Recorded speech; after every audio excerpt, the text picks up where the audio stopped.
आज की इस वीडियो में पढ़ेंगे यूरोपियन का भारत में आगमन और उनकी पहली फैक्ट्री उन्होंने कहाँ लगाई। इसको देखते ही याद कर लेंगे क्योंकि कई बार एग्ज़ाम में पूछ लेता है। ये पूछ लेता है कि इन्होंने अपनी पहली फैक्ट्री कहाँ लगाई। और ये याद कैसे होगा कि पहले पुर्तगाली आए थे, डच आए थे, डेनिश आए थे, या फ्रांसीसी आए थे, या अंग्रेज आए थे। इन सबको ट्रिक से याद करने वाले हैं। अगर आप इस चैनल पर नए आए हैं तो इस चैनल को सब्सक्राइब करें और वीडियो को ज़्यादा से ज़्यादा शेयर करें। इसको याद करेंगे एक ट्रिक से बस। मान लो कोई लड़का है, वो पढ़ने लिखने में डफ़र है। डफ़र का मतलब स्टूपिड, पढ़ने में उसका बहुत मन नहीं लगता। तो उसके पिताजी के कहते हैं क्या, पढ़ ले डफ़र। डफ़र मतलब मूर्ख, स्टूपिड। इस तरीके से इसी ट्रिक से बस याद हो जाएगा कि कौन किस सीक्वेंस में आया था। तो पी से हो जाएगा पुर्तगाली, डी से डच, ई से इंग्लिश, इंग्लिश मतलब अंग्रेज, ये हो गया पढ़े। और डफ़र, डफ़र को शॉर्ट फॉर्म में लिखा है डी एफ। डी से हो जाएगा डेनिस, डेनिस, और एफ से हो जाएगा फ्रांस। इस तरीके से याद कर लेंगे। फिर से देख लें। पढ़ने लिखने में मन नहीं करता तो उसके पिताजी कहते हैं पढ़े डफ़र, पढ़ ले। पी से पुर्तगाली, डी से डच, ई से इंग्लिश, डी से डेनिस और एफ से फ्रांस। अब इन्होंने अपनी पहली कंपनी कब लगाई वो भी देख लेते हैं, उसको भी ट्रिक से याद करते हैं। पुर्तगाली, ये देख लो, पढ़े डफ़र, डफ़र इस तरीके से याद कर लेंगे। पहले थे पी से पुर्तगाली, डी से डच, ई से इंग्लिश, डी से डेनिस, एफ से फ्रांस। इन्होंने पहली कंपनी कहाँ लगाई, कोचीन में। व्यापारिक कोठी इन्होंने पुर्तगालियों ने लगाई। इसको भी बताऊंगा कैसे याद करना है। डच ने लगाई मसूलीपट्टनम में 1605 में, इंग्लिश ने लगाई सूरत में 1608 में, डेनिश ने लगाई श्रावणकोर में 1620 में, और फ्रांस ने लगाई 1668 में। तो इसको कैसे याद कर लें।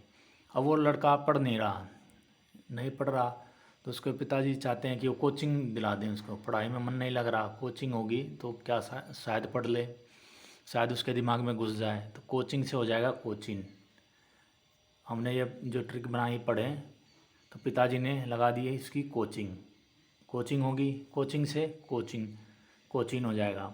अब पिताजी सोच रहे हैं भाई पढ़ेगा तो कोचिंग में कुछ सीखेगा, कुछ वसूली हो जाएगी। पढ़ाई की क्या हो जाएगी, कुछ वसूली, कुछ वसूली हो जाएगी, कुछ सीख जाएगा। वसूली से हो जाएगा मसूली, मसूलीपट्टनम। इस तरीके से हो जाएगा डी, डच मसूलीपट्टनम।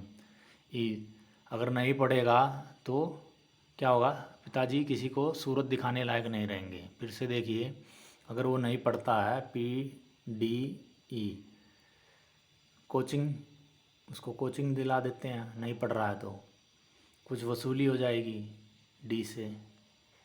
अगर वो नहीं पढ़ेगा तो पिताजी किसी को सूरत, अपनी शक्ल दिखाने लायक नहीं रहेंगे, अपनी सूरत नहीं दिखा पाएंगे, बेइज्जती हो जाएगी सभी रिश्तेदारों में। इस तरीके से पी डी ई, अब ये तीन हो गए आपको आगे। यानी पी का मतलब पुर्तगालियों ने कोचिंग, कोचीन में लगाई। डी डचों ने वसूली, यानी मसूलीपट्टनम में। ई से इंग्लिश, इंग्लिश ने सूरत में लगाई अंग्रेज़ों ने। इस तरीके से ये याद हो जाएगा। फिर देखिए आगे डी एफ। अगर वो नहीं पढ़ता है तो उसको, मान लो उस लड़के का नाम क्या है, श्रवण, श्रवण, श्रवण नाम का लड़का है, वो नहीं पढ़ रहा है तो क्या करेंगे, श्रवण को कहाँ भेज देंगे, सूरत में। सूरत के कंपनियों में भेज देंगे, लोहे की कंपनियों में काम करेगा। फिर से देखिए, कोचिंग लगवा दी, कुछ वसूली हो जाएगी। अगर पढ़ लेगा तो बेइज्जती नहीं होगी, सूरत दिखाने लायक बच जाएंगे। नहीं तो श्रवण को भेज दो सूरत। इस तरीके से याद कर लेंगे, श्रवण को सूरत भेज दो, फैक्ट्रियों में काम करेगा।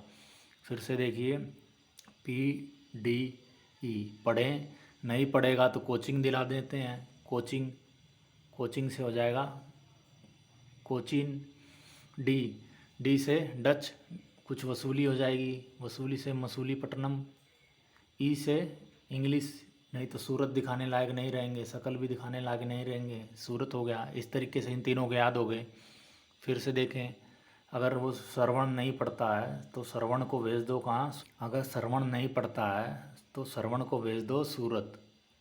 तो श्रवण को से हो जाएगा श्रवण कोर, और डी डफ़र, डी से डफ़र बड़ा था जो, डी एफ, डी से डेनिस हो जाएगा, और फ्रांस, श्रवण को कहाँ भेज दो, सूरत। इस तरीके से याद हो जाएगा कि इन्होंने अपनी पहली व्यापारिक कोठी कहाँ कहाँ लगाई थी, और अब इसको सन कैसे याद करें, ये 1503 में लगाई, 1605। एक बात अगर ध्यान से देखें तो ये सभी 16वीं शताब्दी में है और एक 15वीं में है, तो कैसे याद करें।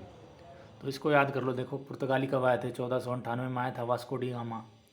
या फिर इसको ऐसे कर लो, पुर्तगाली को पुर्तगाली, पुत्र को गाली दे रहे हैं पिताजी पढ़ ले, पुत्र को गाली दे रहे हैं कि पढ़ता नहीं है वो, तो पुत्र को गाली दी। कितनी गालियाँ दी, 15 गालियाँ दी उसको, 15 गालियाँ दी उसको कि वो पढ़ता नहीं है। तो 1500 तो फीस होगी उसकी कोचिंग की। कोचिंग की कितनी फ़ीस होगी, 1500।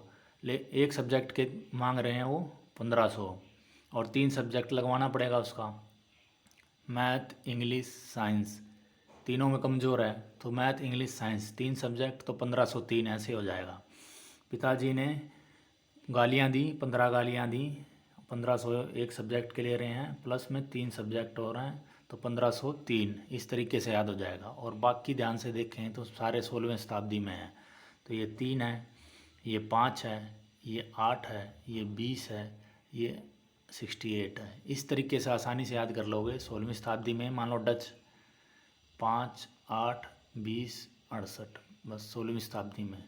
इसका एक ही ट्रिक है, आसानी से याद रहेगा वो हमेशा के लिए, कि ये पढ़े डफर, पढ़ ले डफर, आसानी से याद हो जाएगा। ये क्या है, 1600, 1503, 3 और 5, 5 और 3 8, और ये 20, ये 68। इस तरीके से ये आसानी से याद हो जाएगा, कई बार एग्ज़ाम में आ जाता है। तो अगर आपको ये ट्रिक पसंद आई है तो वीडियो को ज़्यादा से ज़्यादा शेयर करो, चैनल को सब्सक्राइब करो। जय हिंद, जय भारत।